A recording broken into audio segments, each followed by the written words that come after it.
अच्छा देखें, ये हमारे पास क्वेश्चन है। आज हम रेट ऑफ रिएक्शन के यानी रिएक्शन काइनेटिक्स से जो क्वेश्चन आते हैं P5 में, उसको हम देख रहे हैं। वो बोल रहा है भाई, propane one is an organic liquid which is soluble in water. Aqueous propane one react with the aqueous iodine. The reaction is catalyzed by H plus ion, यानी कि एसिड यूज कर रहे हैं फॉर एसिड। ये मेरे पास reaction है, ठीक है। अब वो मुझे बोल रहा है कि भाई the order of reaction with respect to iodine can be determined experimentally. An experiment carried out using the following solution, ठीक है। अब ये मेरे पास तीन सॉल्यूशन है ना, ठीक है। ये दोनों मेरे पास रिएक्टेंट है। सॉल्यूशन ए जिसमें कीटोन है, ठीक है।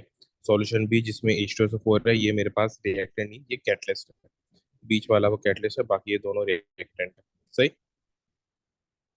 ये भी क्या है मेरे पास, रिएक्टेंट है। सही। बीच वाला कैटलिस्ट है H2SO4। वो बोले the solution are mix to start the reaction at certain time intervals. और ये जो हम कहते हैं यहाँ पे सल्फ्यूरिक एसिड को, तो ये जो एसिडिफिकेशन का पार्ट होता है, जैसे हम कहते हैं कि एसिडिफाइड KMnO4 वगैरह। अच्छा देखो, वो बोल रहा है कि a 10 cm cube portion of the mixture is withdrawn and transferred to the colonical flask containing excess sodium hydrogen carbonate। सही है। तो हाइड्रोजन बाइकार्बोनेट हम क्या कर रहे हैं, हमने वो रिएक्शन किया, ठीक है। तो थोड़े टाइम बाद हमने उससे 10 cm क्यूब जो है, उस रिएक्शन जो हमारे पास हुआ था उससे हमने 10 cm क्यूब का एक पोर्शन को निकाल लिया और उसको एक कॉनिकल फ्लास्क में बढ़ा दिया जिसमें NaHCO3 यानी सोडियम बाइकार्बोनेट था, ठीक है। फिर उसके बाद बोल रहा है कि this prevent any further significant reaction taking place by the removing of H plus ion. देखो अब यहाँ पे चक्कर क्या था, यहाँ पे हमने इसको NaHCO3 में क्यों डाला, वहां से उससे वो 10 cm क्यूब सॉल्यूशन लेके जो हमारे पास रिएक्शन हो रहा था, क्योंकि हमारे पास रिएक्शन में कैटलिस्ट क्या कर रहे हैं, रिएक्शन करवा रहे हैं। तो हमने उसके वो क्या किया, हमने उससे 10 cm क्यूब जिसको हमने एनालाइज करना था, हमने उसको अभी उसको एनालाइज करना स्टार्ट नहीं किया। सबसे पहले हमने क्या किया, उसको NaHCO3 में डाल दिया। तो जब NaHCO3 में को डाला तो NaHCO3 ने उस स्पेसिफिक जो था हमारा सॉल्यूशन, जो हमने 10 cm क्यूब पोर्शन लिया था, उसको उसने क्या कर दिया, न्यूट्रलाइज कर लिया, क्योंकि उसमें H प्लस साइन था, ठीक है। उसने यहाँ पे ये बात बोली है ना, this prevent any further significant reaction taking place by removing the H plus sign, ठीक है। फिर देन उसके बाद वो बोला था concentration of unreacted I2 in each 10 cm cube portion of the mixture can be determined by titration with aqueous thiosulphate, ठीक है। अब उसमें जो अनरिएक्टेड मेरे पास I2 है, ठीक है, उनकी मुझे कंसंट्रेशन ये फाइंड आउट करनी है। वो कंसंट्रेशन मैं कैसे करूंगा, वो फाइंड आउट उनको मैं टाइट्रेट कर दूंगा एक्वस थायोसल्फेट आयन से, ठीक है। H2O3 2 माइनस, सही। देन उसके बाद क्या है, उसके बाद वो बोल रहा है कि state the size and the type of apparatus needed to prepare a suitable volume of the standard solution of 1 mole per dm cube of CH3COH from the liquid propane. The propane 1.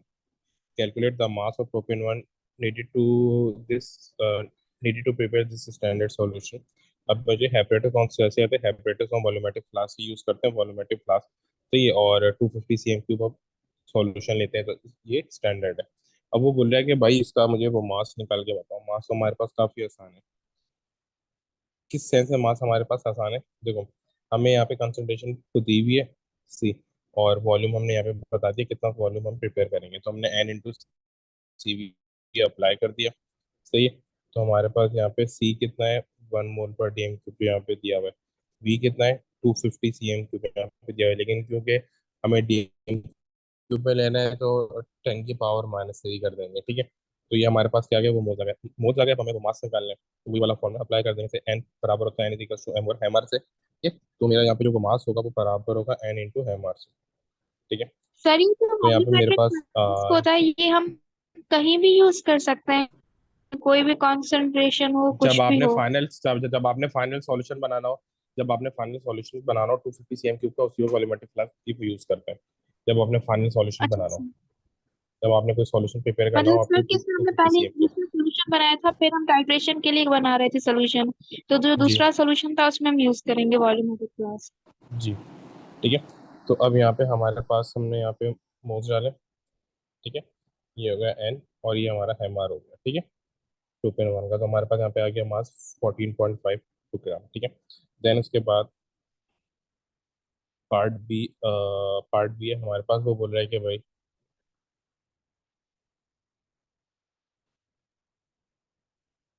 solution A, B, and C need to added in a specific order, and the clock started as the third solution is added. ठीक है, suggest the best order of adding the solution. देखो बहुत ही common sense की बात है, हम solution किस तरीके से हम ऐड करते हैं। देखो सबसे वो पहले तो हम एक रिएक्टेंट ऐड करते हैं, फिर रिएक्टेंट ऐड करने के बाद कैटेलिस्ट ऐड करते हैं, क्योंकि जो रिएक्टेंट ऐड किया ना, ये उसको थोड़ा बहुत कैटलाइज कर देता है, यानी कि उसको रिएक्शन करने के काबिल बना देता है।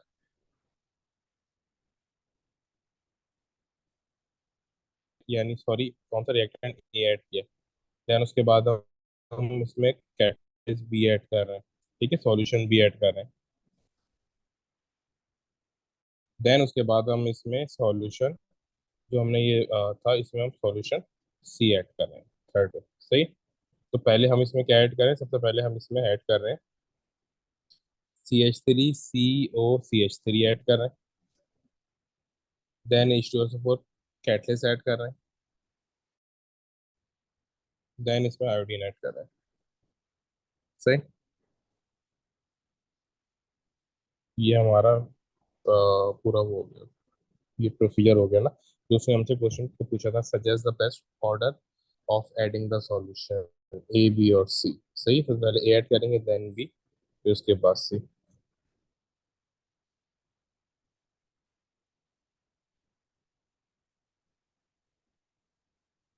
अच्छा, अब देखो उसके बाद बोला है एक्सप्लेन योर चॉइस। जो आपने चॉइस की है उसको एक्सप्लेन करो कि आपने क्यों ये वाला जो है ना ऑर्डर लिया है, बोले इसको एक्सप्लेन करो। ठीक है, तो इसको एक्सप्लेन क्या करेंगे आप। A and C are the reactants, so C should be mixed last, so the reaction start when the timer start। ठीक है, मैंने अभी बात बताई थी ना, आप रिएक्टेंट को प्रिपेयर कर रहे हैं कैटलिस्ट डाल के, आप क्या कर रहे हैं, रिएक्टेंट को प्रिपेयर कर रहे हैं कैटलिस्ट को डाल के। ठीक है, तो अगर आप शुरू में ही जो है आप सी डाल देंगे ना फौरन से, तो क्या होगा, फौरन रिएक्शन स्टार्ट हो जाएगा, और आपको आपको जो एक कैटलिस्ट के साथ रिएक्शन स्टार्ट करना है ना, उसका टाइम नहीं तो मिलेगा। आप चाह रहे हो कि रिएक्शन स्पीड अप हो। ठीक है, अगर आप सही है तो आप क्या करोगे, सबसे पहले ए को डालोगे, फिर उसके बाद कैटलिस्ट डालोगे बी, आपका वो प्रिपेयर होगा रिएक्टेंट। फिर आप देन अपनी स्टॉप वॉच को सामने रख के जैसे ही रिएक्टेंट स्पीड डालोगे, आपको टाइमर की वो स्टार्ट कर दोगे, ताकि एक प्रॉपर कैटलिस्ट के इफेक्ट के साथ आपका रिएक्शन स्टार्ट हो जाए, और कैटलिस्ट के इफेक्ट के साथ ही आपके पास जो टाइम है वो नोट हो जाए।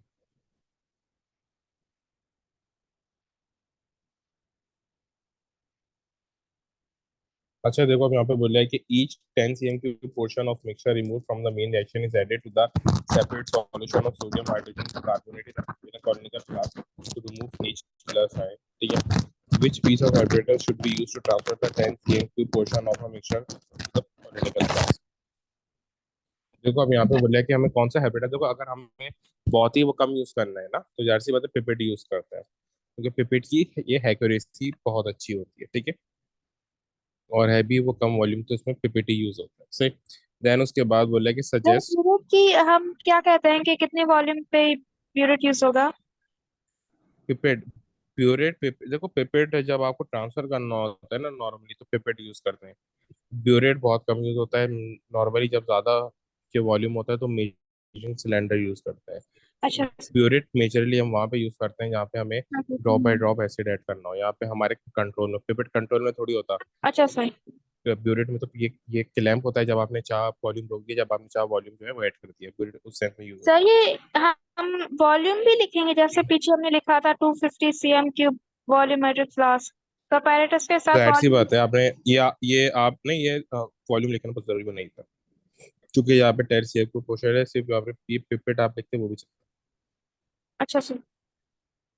ठीक है, अच्छा उसके बाद बोल रहा है suggest two reason why the NaHCO3 is preferred to NaOH as a reagent used to remove H plus ion।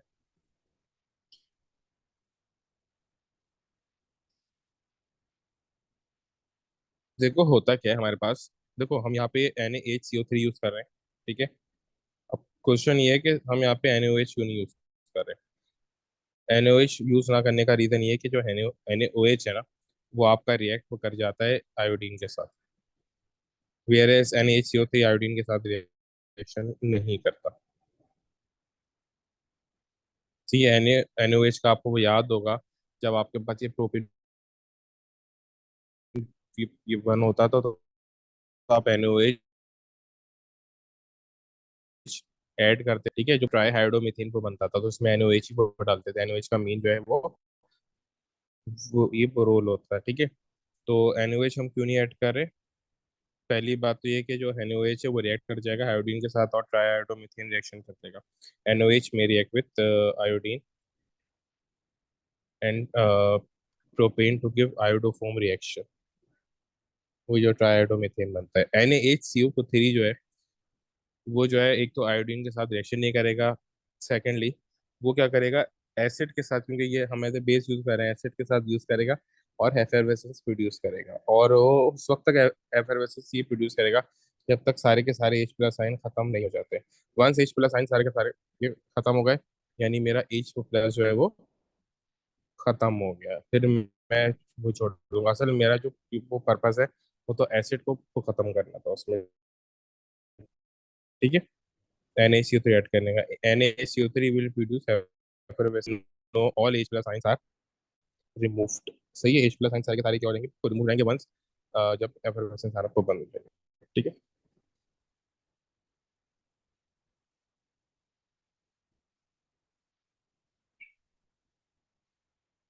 अच्छा देखो, अब यहाँ पे आपके पास पार्ट डी है।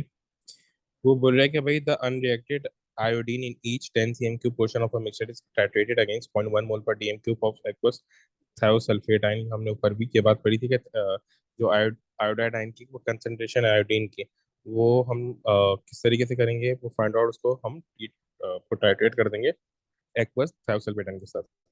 सही है। To determine the concentration of I2 in the mixture at the time the 10 cm cube portion was withdrawn, ठीक है। हम उसको नॉर्मल पोटाइटेशन करें किसके साथ, 0.1 मोल पर DM cube sodium sorry thiosulphate ions के साथ, ठीक है। ये हमारे पास क्या है, सॉल्यूशन। अब देखो वो यहाँ पे बोल रहा है कि भाई a 10 cm cube portion of a mixture is removed at time 0, this is before any of the point 2 mole per dm cube had reacted, ठीक है। Calculate the volume of 0.1 S2O8 sorry thiosulfate ion needed to react with the sodium iodine present in 10 cm cube of a portion of a mixture। अब देखो यहाँ पे हमारे पास क्या है।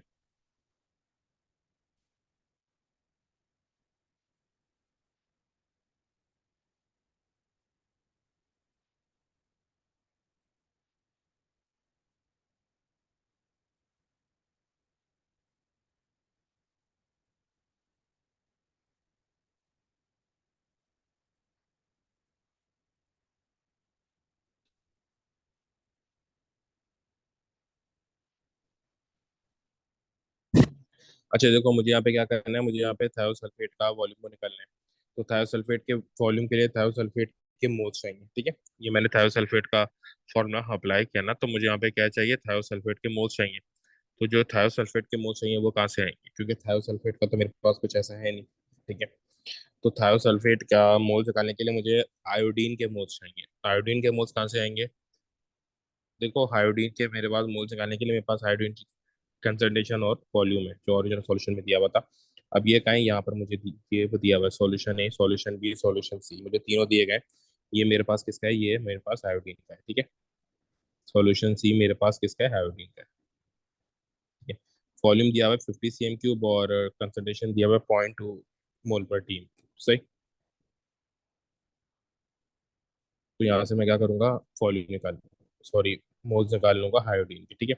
मैंने क्या किया, N/Cv ये अप्लाई किया और मैंने मोल्स को निकाल लिया, ठीक है। ये मेरे पास की कंसंट्रेशन थी 0.2, वहीं पीछे मुझे दी हुई थी, और 50 cm क्यूब मेरे पास वॉल्यूम था, तो उसको मैंने 10 की पावर -3 कर लिया, डीएम क्यूब में वो कन्वर्ट कर लिया, तो मेरे पास क्या आ गया, वो मोल्स आ गए। अभी जो मेरे पास वो मोल्स आए 15 के ना, वो मेरे पास आए इन 50 cm क्यूब, लेकिन मैंने पोर्शन हमने कितना पर निकाला था, 10 cm क्यूब को निकाला था। तो अब फॉर 10 cm क्यूब को करेंगे, ठीक है, सही। पर ये तो रेशियो हमने टेन बचपन से सी एम क्यूब के लिए क्यों मैंने किया, निकाल ये लिया। 50 के अक्रॉस लिखेंगे ना 0.01, और फिर 10 के अक्रॉस x। जी जी, ये मैंने अलग तरीके से किया था ना, वैसे आपको उसी तरीके से करना है कि अगर 50 cm क्यूब है तो इतना ये वॉल्यूम है, इतने मोल्स है, तो अगर 10 cm क्यूब होगा तो वो कितने होंगे, उसी तरीके से किया था।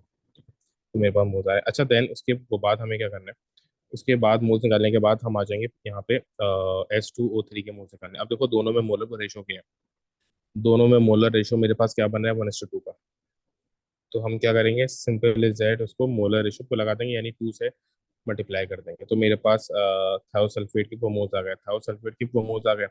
हमने ये फॉर्मूले में पुट कर दिया, N is equals to C is equals to N over V, sorry C, yes C is equals to N over V होता है, वॉल्यूम निकालना है तो ये हो जाएगा एन ओवर सी। तो ये मेरे पास क्या आ गया, वॉल्यूम आ गया, ठीक है।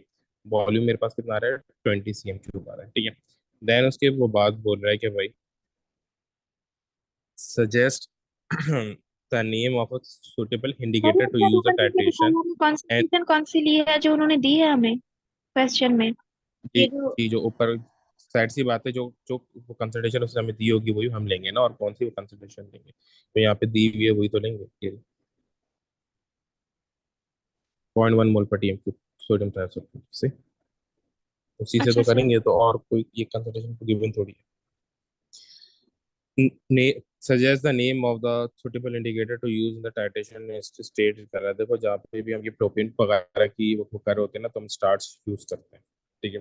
यहाँ पर भी कार्बोनाइल वगैरह की हम करते हैं ना टाइट्रेशन, ठीक है, या कार्बोनाइल वगैरह इन्वॉल्व हो, सॉरी जिसमें हायोडीन वगैरह इन्वॉल्व हो, सही है। तो इस टाइप के जो रिएक्शन होते हैं उनमें हम स्टार्च यूज करते हैं, ये बस इनको याद कर लो, ठीक है। स्टार्च हम यूज करते हैं जिसमें ये आयोडीन वगैरह हम का जो रिएक्शन होता है कि फिर प्रोटेक्शन करते हैं, तो आयोडीन करते हैं जिसमें हेलोजन वगैरह इन्वॉल्व हो रहे होते हैं, तो क्या करते हैं, स्टार्च करते हैं, ठीक है। क्योंकि स्टार्च जो है ना बहुत ये ब्राइट को कलर शो करता है, या तो कलरलेस से बिल्कुल ब्राइट हो जाएगा, ये वो ब्राइट से बिल्कुल कलरफुल हो जाएगा, ठीक है। कलर सर चेंज लेकिन होगा, हमें ये पता कलरलेस टू कैसे ब्राइट। चलेगा कि यहाँ पे ये ब्लू टू कलरलेस हो रहा है? हम ये भी तो लिख सकते हैं कलरलेस से ब्लू हो जाएगा आयोडीन के रिएक्शन में। हाँ, तो देखो ये तो स्टूडेंट को ना कंफ्यूजन होती है, तो ये ऐसी जितने से मार्क्स हैं स्टूडेंट के वो करते हैं, ठीक है। नॉर्मली स्टार्स का जो वो कलर होता है ना, नॉर्मली कभी वो ब्लू से कलरलेस देता है, कभी कलरलेस, वो रिएक्शन के ऊपर डिपेंड करता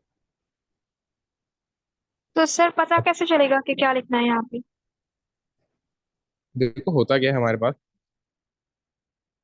जब हम इंडिकेटर यूज करते हैं ना तो स्टार्च कलर ब्लू से कलरलेस कर लेता है, क्यों, जैसे स्टार्च ब्रोकन को डाउन होता है ना, तो स्टार्च जो है वो कलर को लेस हो जाता है, ठीक है।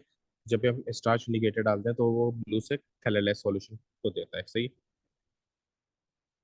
इस तरीके से हमारा केमनो 4 में ये होता था कि पर्पल से कलरलेस ये कलर होता, जैसे केमनो 4 ये टूटता था तो वो पर्पल से कलरलेस कलर ये हो जाता था, क्योंकि हमने वो ये जो प्रॉपर्टीज को देता था, ठीक है। आयोडीन का रिएक्शन, तो उसमें हमने लिखा था कि कलरलेस से ब्लू हो जाएगा अगर ये आयोडीन को रिडक्ट करेगा रिएक्शन में। वो तो वो यहाँ पे हुसक होता है, वो हुसक होता है कि जब वो आयोडीन को अपने पास ऐड करा लेता है ना, जब वो आयोडीन को ऐड करा लेता है तो फिर वो कलरलेस से ब्लू को कलर देता है। वैसे normally colourless blue to colour colour होता है, नॉर्मल जो होता है ना जिसमें खाली हमें आइडेंटिफिकेशन होती है, तो उस वक्त जो है वो नॉर्मल को कलर होता है। जब आपका आयोडीन जो है उसके साथ ये ऐड हो जाता है, वो आपको फिर उसने क्वेश्चन में दिया हुआ होता है, तो फिर आपको फिर कलरलेस से ब्लू बनता है। जब आयोडीन उस चार्ज में स्लिप इन ये हो जाता है ना, तो फिर उसके अच्छा, वो मतलब बाहर। कि सर आप कह रहे हैं कि रिएक्शन के स्टार्ट में ही अगर हम ये ले लें, रिएक्शन इसका ही करवाएं जैसे हमने पिछले कल जो किया था क्वेश्चन, तो वहाँ सर ये सारे जो हमारे पास पेपर के क्वेश्चंस हैं। जी जी। तो सर हमने जो पिछले साल किए थे नवंबर के लिए। अब देखो वो बोले कि state the two variables which must be recorded in this experiment, for each variable state the unit. जाहिर सी बात है जब रेट ऑफ रिएक्शन देख रहे हो, ठीक है, तो टाइम तो आपके पास ऑब्वियसली बहुत ज़्यादा वो मैटर करेगा, ठीक है। ये और जो तो सेकंड होता है, फिर दूसरा आप यहाँ पे क्या फाइंड आउट क्या कर रहे हो, सोडियम थायोसल्फेट फाइंड आउट कर रहे हो ना, तो वॉल्यूम ऑफ थायोसल्फेट, गलती से सोडियम को थायोसल्फेट निकल गया, तो ज़्यादातर ये सोडियम के साथ ही आता है। वॉल्यूम ऑफ सोडियम ये आपने जो है रिकॉर्ड करना है, तभी तो आपने खुद मेजर किया। देन उसके बाद वो बोल रहा है कि भाई state one other variable which must be controlled in this, सी बात है। सबसे ज्यादा जो रेट ऑफ रिएक्शन को अफेक्ट करता है वो टेम्परेचर चेंज है। टेम्परेचर चेंज बहुत ज़्यादा रेट ऑफ रिएक्शन को आगे पीछे को कर देता है, so, क्योंकि ये बहुत ज़्यादा अफेक्ट करता है ओवरऑल टेम्परेचर रेट को। फिर उसके बाद हमारे पास है, वो बोल रहा है कि भाई अब ये वही थोड़ा बहुत रेट रिएक्शन को काइनेटिक्स है, P4 वाला। The order of reaction with respect to iodine is first order.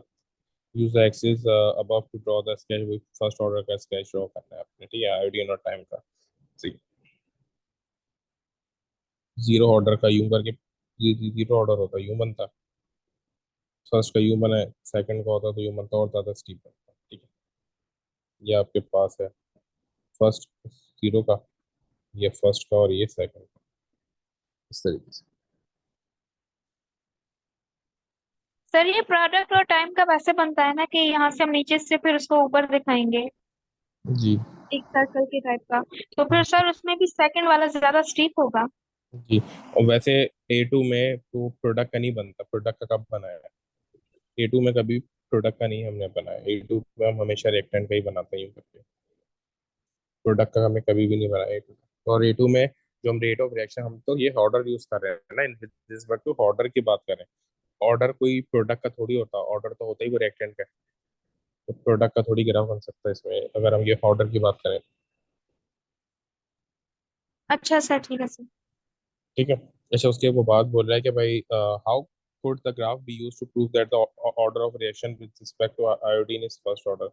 भाई देखो सीधी सी बात है, मैं पहले ही बताई थी, अगर हाफ लाइफ कांस्टेंट है तो फर्स्ट ऑर्डर है। अगर हाफ लाइफ आप तीन हाफ लाइफ जो है वो कैलकुलेट करोगे, अगर तीनों हाफ लाइफ कांस्टेंट आ रही हो तो वो फर्स्ट ऑर्डर है। और अगर हाफ लाइफ ये इंक्रीज है तो वो सेकंड ऑर्डर है, हाफ लाइफ डिक्रीज है तो जीरो ऑर्डर है, ठीक है। half life will be constant, calculate the half life of at least three different points on the graph, तीन हाफ लाइफ में निकालोगे, if they are constant, the reaction is first order। फिर उसके बाद बोले student suggested that the temperature at which the experiment was carried out would affect the order of reaction with respect to iodine। State if the student was correct, explain your answer। जाहिर सी बात है order of, एक minute, देखो temperature rate of reaction को affect करता है, order को affect वो नहीं करता। ऑर्डर को कंसंट्रेशन अफेक्ट करती है, ठीक है। कि आप जब कंसंट्रेशन को आगे पीछे को करते हो तो आपके जो है ऑर्डर जो है सर, वो ऑर्डर एक अलग चीज़ है, ऑर्डर पहले से होता है, सही है। ऑर्डर का टेम्परेचर या किसी चीज़ से कोई ताल्लुक नहीं है, ठीक है। टेम्परेचर रेट ऑफ रिएक्शन को अफेक्ट करता है, ऑर्डर हर रिएक्टेंट का कांस्टेंट होता है, वो किस तरीके से अफेक्ट कर रहा है, ठीक है। अब वो टेम्परेचर क्या करता है, उस अफेक्ट को स्पीड अप कर देता है, ठीक है। ऑर्डर सबका सेम होता है, तो टेम्परेचर जो है वो रेट ऑफ रिएक्शन को अफेक्ट करता है, ऑर्डर को नहीं करता। Incorrect, temperature affect the rate of reaction, it does not affect the order of reaction, सही।